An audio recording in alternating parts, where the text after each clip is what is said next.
bulk keeps failing because of your metabolism. I don't think it keeps failing because of your track record. And I want to spend the next hour and a half actually proving that to you in detail instead of just saying it and moving on like most of coaches or most fitness content does. So if you actually tried to gain weight for before, and I mean really tried, like you tracked for it, you trained for it, you didn't just think about it and it didn't stick, this video is for you specifically. If that's not you, you can go ahead and click off. This isn't going to be valuable, but if that is you, this may be the most valuable video you've ever watched in your life because I'm going to walk through what I think is actually happening and a lot more in depth than a typical short video allows me to, because I think this deserves more than just a 30-second clip or a quick little 15-second TikTok. And by the end of this, you're going to recognize things about your own life that you never heard of or you never heard anyone else say directly. And I think a few of them are actually going to make you feel uncomfortable. And that's on purpose. So let's start by your actual day, not the highlight, but the real version. So you wake up, and before you even fully alert, there's a small negotiation that happens when it comes to what you're about to wear. Do you layer up today? Do you wear a shirt that actually shows your arms? And this isn't vanity. It's a decision that you made so many times that it doesn't even register as a decision anymore. It just happens automatically. The same way brushing your teeth happens automatically when you wake up. At least I'd hope so. If you guys aren't brushing your teeth, I'd be pretty fucking concerned. So you've probably spent more cumulative time in your life thinking about how a t-shirt sits on your frame or on your body or how it looks on your body than you'd ever want to admit to any other person in the world. So let's say after that, you go to work or school or wherever your day takes you, and you perform in competence. Like you might genuinely be good at what you do, but there's a low hum underneath that of not quite being taken as seriously as you should be. Someone may make a little comment about your frame, say you're light as a feather, something along those lines, and you get treated like a little kid or the little brother of the group, even if you're the same age as everyone else, even if you have the same title, same bills, the same adult life going on, and you laugh it off like it doesn't bother you when it's actually happening in real time. You always do. But the laughing isn't happening later on in the car, in the shower, right before you go to sleep, somewhere where no one else can see it, because you're too ashamed for anyone else on the outside to see that this is actually affecting you, that these comments are getting to you, or that you actually do care about the way that they perceive you, because then you look weak, right? You look even smaller than you already are, and you don't want people to notice that, right? And then there's food. And this is the part that almost no one outside of this specific experience or someone who hasn't been skinny can fully understand, because eating enough is not neutral for you. It's not automatic. It's not an easy part of being alive that it is for most people, or like it is for everyone else. It's genuinely effortful, and in a way that it makes you feel invisible to everyone else around you, because eating is supposed to just happen. You'll have a day where you eat a ton, and you genuinely will, and you remember that day clearly because it stood out.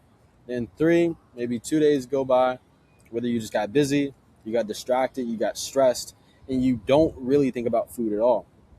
You work through lunch, you forget dinner, and because you got so absorbed in something else, and if you ever added the whole week up, honestly, it would probably net out to close to nothing.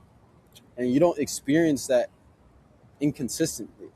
You experience it as, I eat a lot and nothing happens, which is completely different and much more of a hopeless belief than I've been under eating without realizing it. Because when you're able to switch this thought in your head from, I've been under eating and I just don't understand, to I eat as much as I possibly can, yet I just don't grow, that other way of thinking, or that mindset, is just going to lead you to feeling helpless.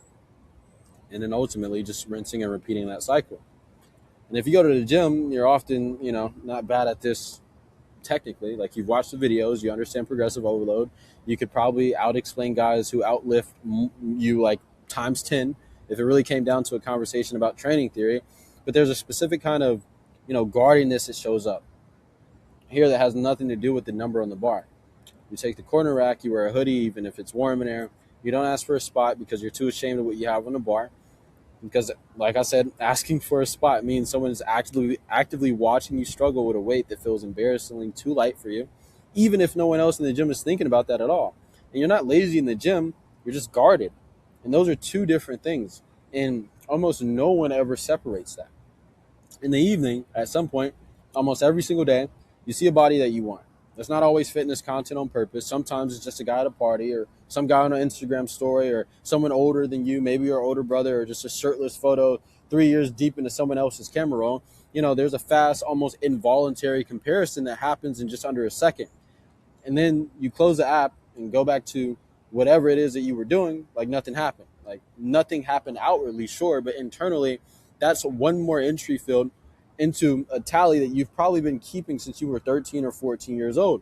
And then late at night, something, or sometimes the honest version of your thoughts actually show up.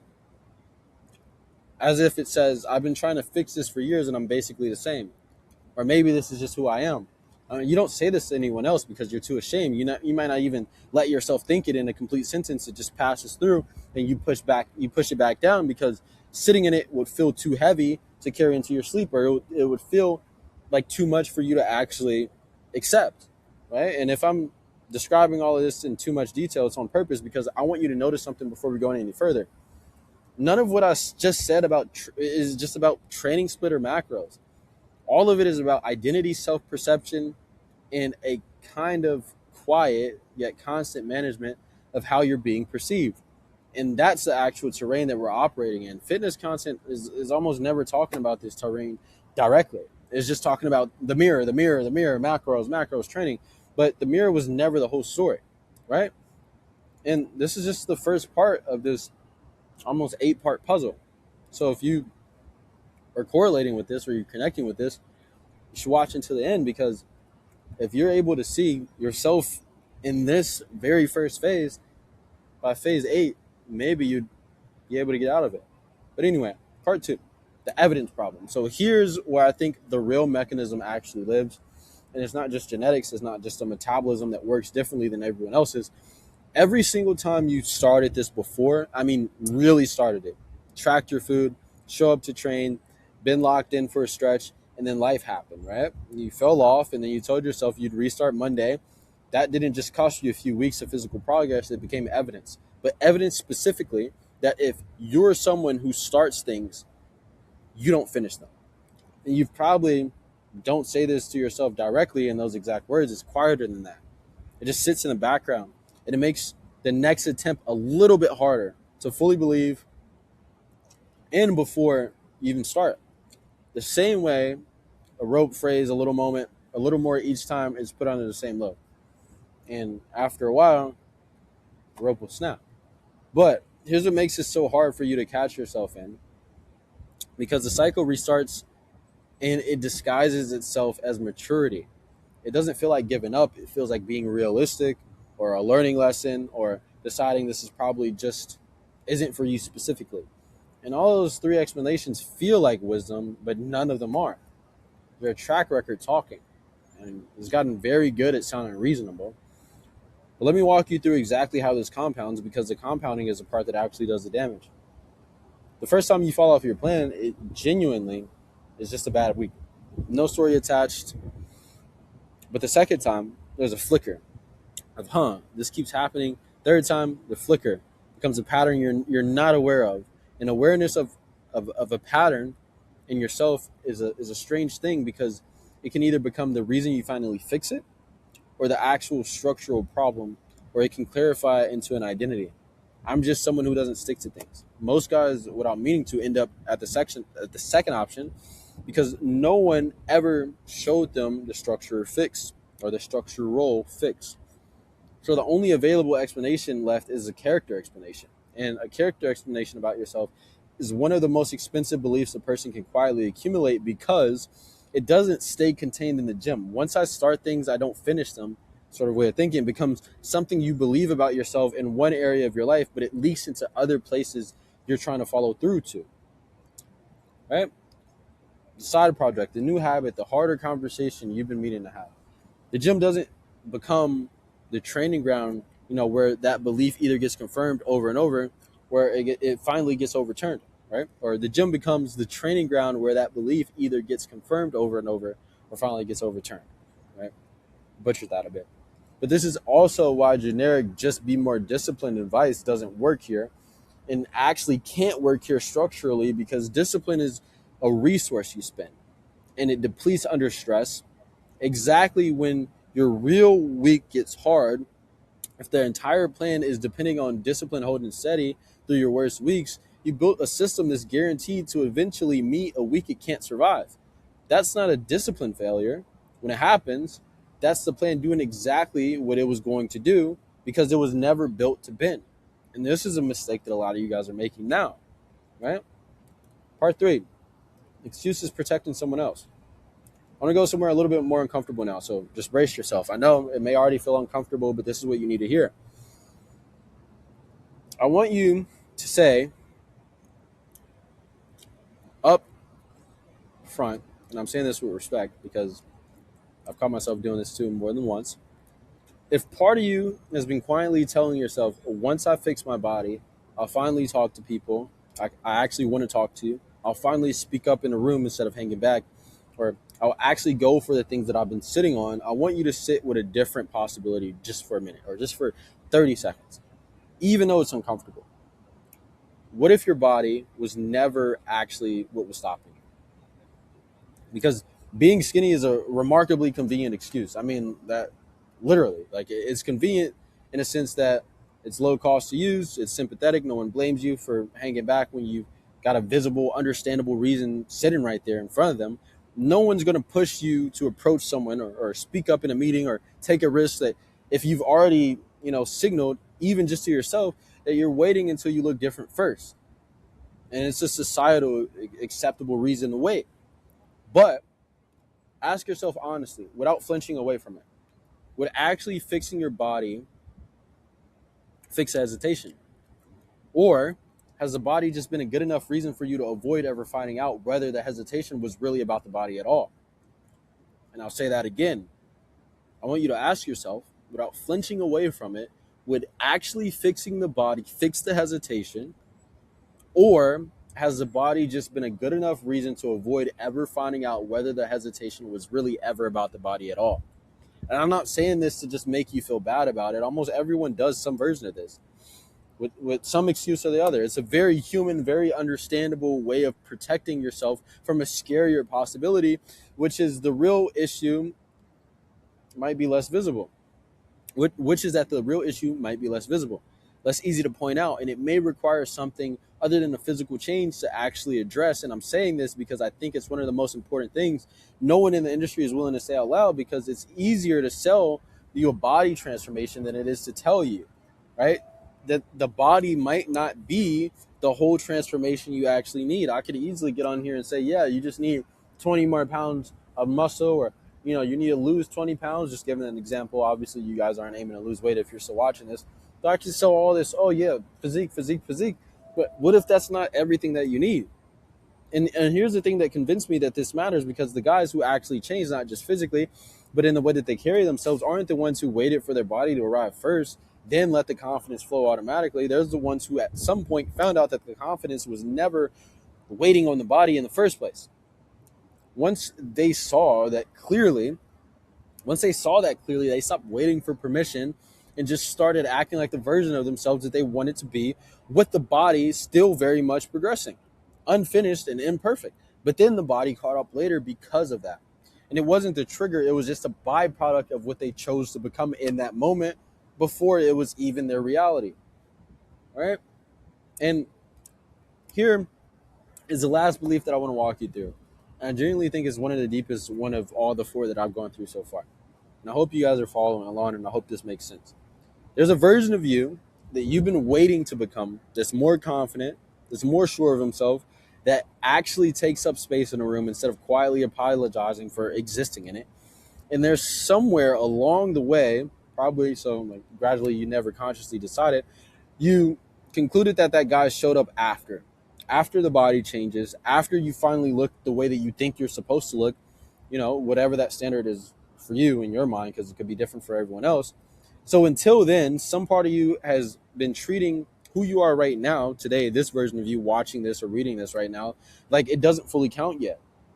Like you're sitting in a waiting room, like The real version of you is scheduled to arrive some future date or in some future date, and this current version of yourself is just a placeholder or a rough draft for something less provisional, right? Or for something provisional.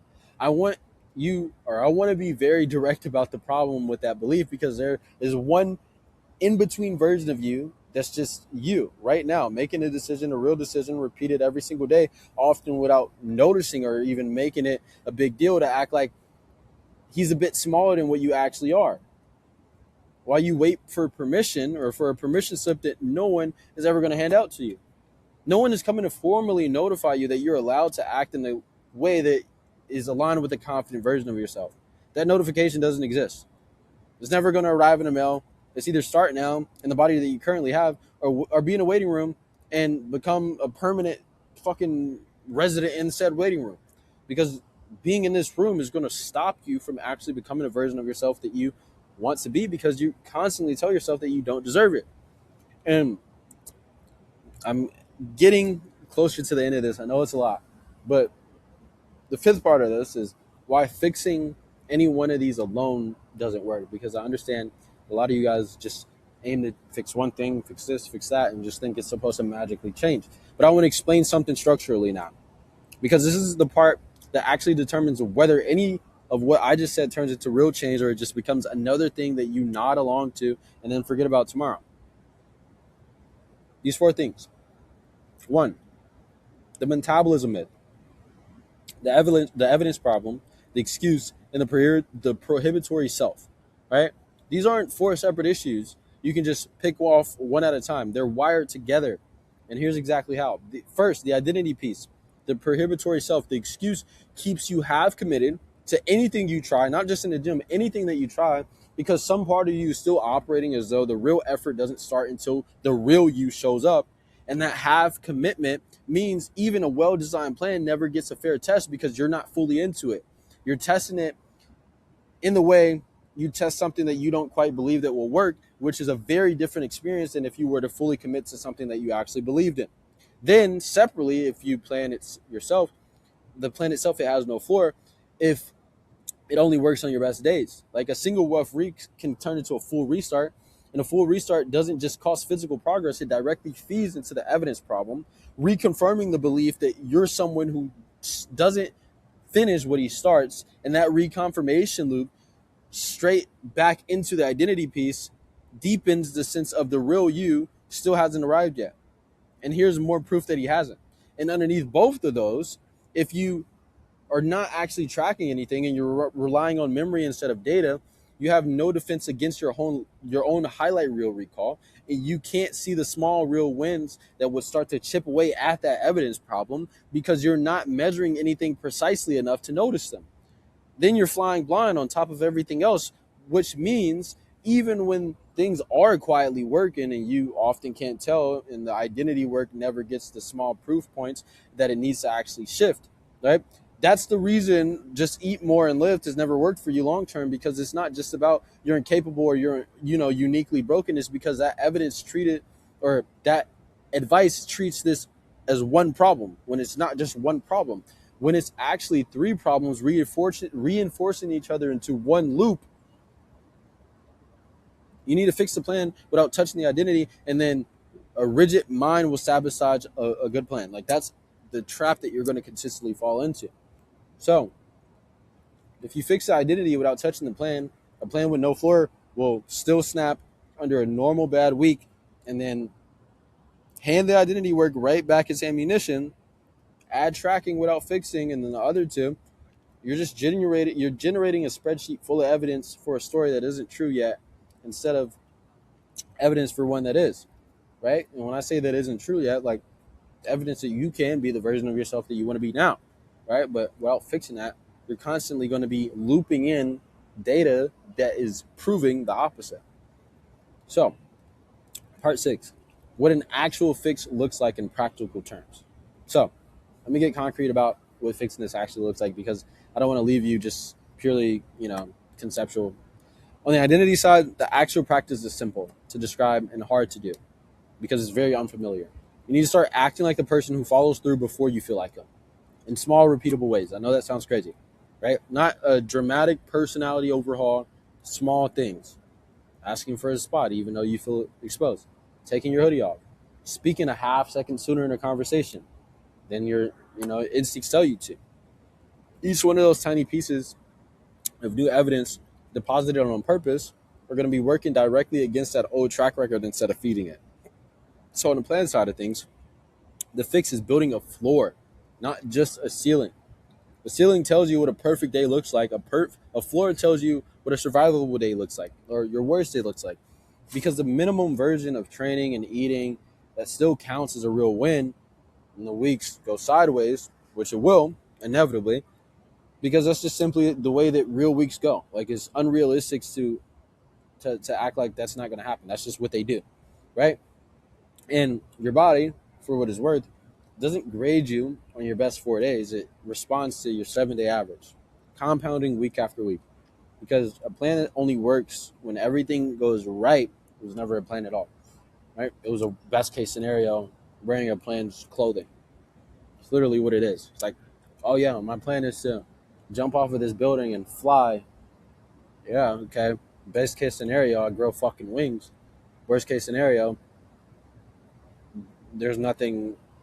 Like, worst case scenario, there's a trampoline under me, I can fall under it. But in this case, I just fucking jump off the building and die because there's no real plan, right? So, on the tracking side of things, the fix is just closing the gap between what you remember eating and what you actually ate. It's very simple. It doesn't need to be extreme or obsessive. 2 to 3 weeks of honest, even rough tracking is usually enough to reveal a real number that's lower than what you assume. For calories, especially protein and carbs, once you actually have the number instead of the memory, and the goal stops being a vague feeling that you're chasing. It becomes a specific target that you can hit or miss, which is completely different and a much less anxious experience than I ate a lot and nothing happened, right? And underneath all of those is underneath all three of those, doing this somewhere other than completely alone, because isolation is exactly what let that old story run unchallenged for years, uninterrupted, because there was never anyone around you who could reflect back a different possibility. A room full of guys in the exact same loop doesn't work through competition, it works through reflection. It's a lot harder to fully believe I just can't do this while you're watching dozens of other guys who used to sound exactly like you do doing precisely that in real time at that. One imperfect week at a time, right? So, part 7. Well, I'm not going to pretend that I fully have this solved, because before I tell you, what to actually do with all this, I want to be honest about something, because I think it matters more than it might seem like it does, because I'm not sitting here because I've got every single piece of this fully figured out. I'm handing it down to you from some finished arrived at my place. My body just changed years ago. Like, the confidence and security underneath it, the actual identity work I'm actively still doing to this day, most days in real time. Like, I still catch myself sometimes running a quieter version of myself. Exactly what I described earlier. And parts of my life that, have nothing to do with the gym at all. And I'm telling you that on purpose, not as just a disclaimer, but because I think it's more useful to you than pretending otherwise, because the body and the identity work runs on 2 separate tracks and on 2 separate timelines. And understanding that clearly and really understanding it is not just hearing it once, is exactly what, let you stop waiting for one of those tracks to automatically fix the other. That's not a confession. That's weakening. That weakens anything I've told you in the last half hour. I completely butchered that. Let me say that again, right? Not just hearing it once is exactly what let me stop waiting for one of those tracks to automatically fix the other. And that's not a confession that weakens anything I've told you in the last basically half hour. It's actually the reason I can tell you with all confidence. And I'm not describing the theory that I just read somewhere. I'm describing the thing that I'm still actively doing myself and for my clients, and that has allowed them and me to completely transform, right? So here's the last step. What to actually do next. So if any part of this last half hour described you, the track record working quietly against you, the excuse doing this job a little too well, the sense that you've been waiting for the version of yourself that hasn't been granted permission to show up yet, here's what I actually tell you to do Next, and it's simpler than you expect. Stop trying to fix it alone in private, hoping to unveil some finished result to everyone later. That exact pattern, training in private, not telling anyone you're doing a bulk this time, or hiding the attempts so no one can watch you fail, it's exactly what's kept you invisible and unaccountable for this whole time. It could be years, could be months, could be decades even. So what actually rewrites the track record and is weeks of small visible evidence accumulated inside of a plan that has a floor, not just a ceiling, alongside people who are actually in the same loop that you are. And that's exactly why I built Skinny to Jacked. It's a free community. It's on Skool, and it's linked in my description. It's pinned in the comments as well. There's no pitch inside. Um, it's just guys rebuilding their track record together instead of alone, and applying everything I just walked you through in real time with each other. If any part of what I just said in the last hour felt uncomfortable or specific to your own life, that's not a coincidence. It's exactly why I'd rather you come be one of the guys in that room than just keep working through this by yourself. And that's it. That's the whole thing. I'd rather give you 30 minutes of an actual reason or actual reasoning than just 30 seconds of, a version that sounds good or that gets clicks or that gets views, but doesn't actually change anything for you. So if you made it all the way through here, you already know what category you're in. Click the link in my description to join my free community. Obviously, I am a coach, but my community is free just to help as many guys as possible. And that's it. So I hope this made sense, and I hope this was valuable to you guys, and at the very least, able to give you a different perspective on your current scenario and just show you that you do have power to get out of it.